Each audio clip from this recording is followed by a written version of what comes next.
Hey friends, happy Wednesday, 29th of September. Nice to be with you. I am Father Bill Hill. I am one of the parish priests at Holy Spirit Catholic Community in Rock Springs, Wyoming. It's nice to be with you today. I'll share, today is the feast of the Archangels, Michael, Gabriel, Raphael. I'll tell you a little bit about them, give you one piece of parish information, and then I will give you a daily reflection. There are readings over on the sidebar that will take you to the American Bishop's website. Click that link, read those readings prayerfully, turn off the screen. Don't doom scroll. Spend some time with God. Really, it is one of the best things you can do in a challenging time, right? Okay. Let's say a word about Michael, Gabriel, Raphael. Now, their names are important, right? Notice that each of them are E-L. Gabriel, Raphael, Michael. El is short for Elohim, one of the divine names of God in the Old Testament, and that El means that these are servants of God. Michael means who is like to God. Gabriel, God's strength. Raphael, God's remedy. Michael, patron saint of security forces and of the sick, lots of times associated with first responders.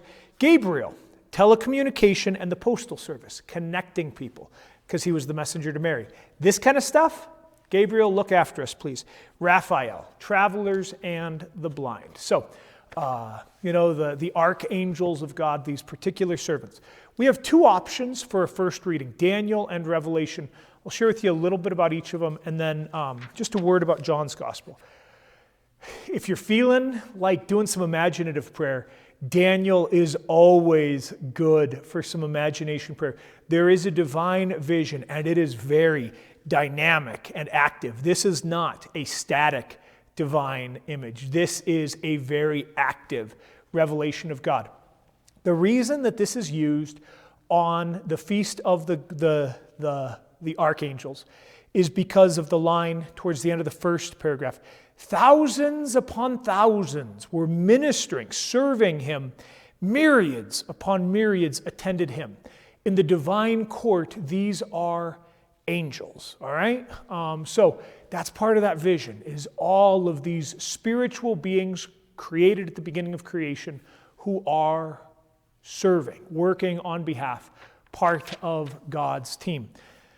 Book of Revelation, we hear about the fight, those who do not want to serve, right? And that's one of the classic lines in English from Milton, right? And it comes back even into the Latin, right? Pride comes before the fall. In Latin, there's an expression of why is it that Lucifer turns? I will not serve, non servum, right?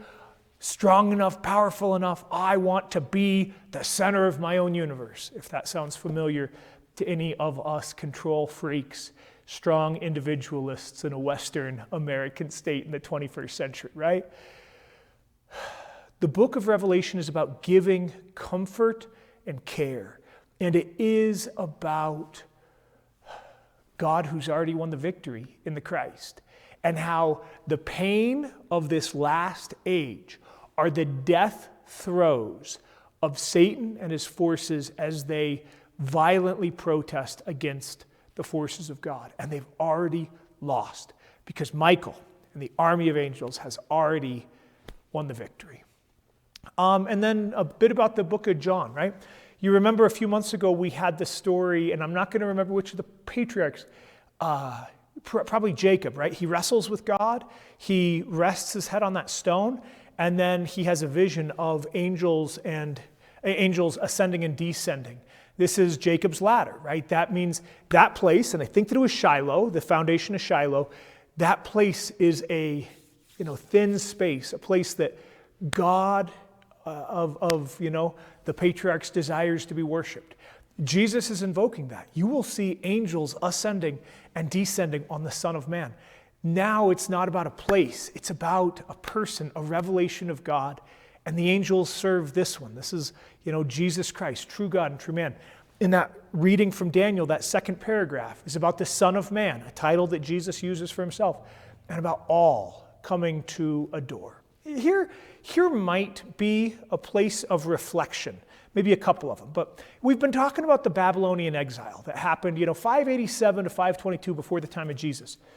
It's at that time that Jewish people become exposed to these teachings about spirits, angels, demons, Zoroastrian religion from the East.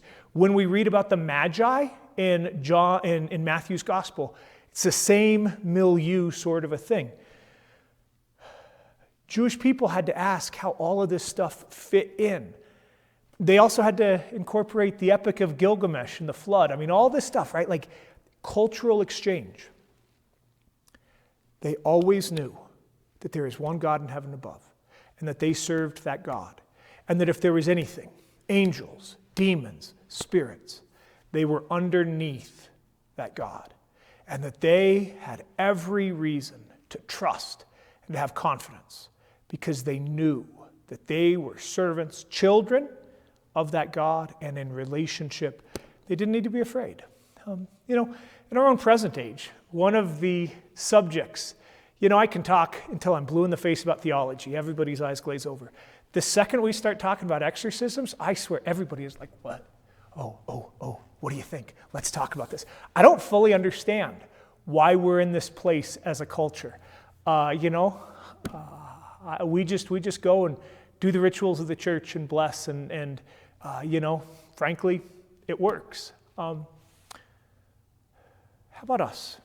Are we spending undue amounts of time worrying about spirits, worrying about the forces of this age, worrying about current events, and allowing that to steal our trust and our hope that God is caring for all of us and holding us like a parent holds a helpless infant, the palms of hands? That, I think, is what the Feast of the Archangels, especially in the midst of a pandemic, might point us towards. God's already won the victory. The angels that are on Team God have already secured it. Let's trust in that today. Read those readings. Turn off the screen. Spend some time with God. God bless, friends. Keep praying for each other. Pray for folks that are struggling. God bless you.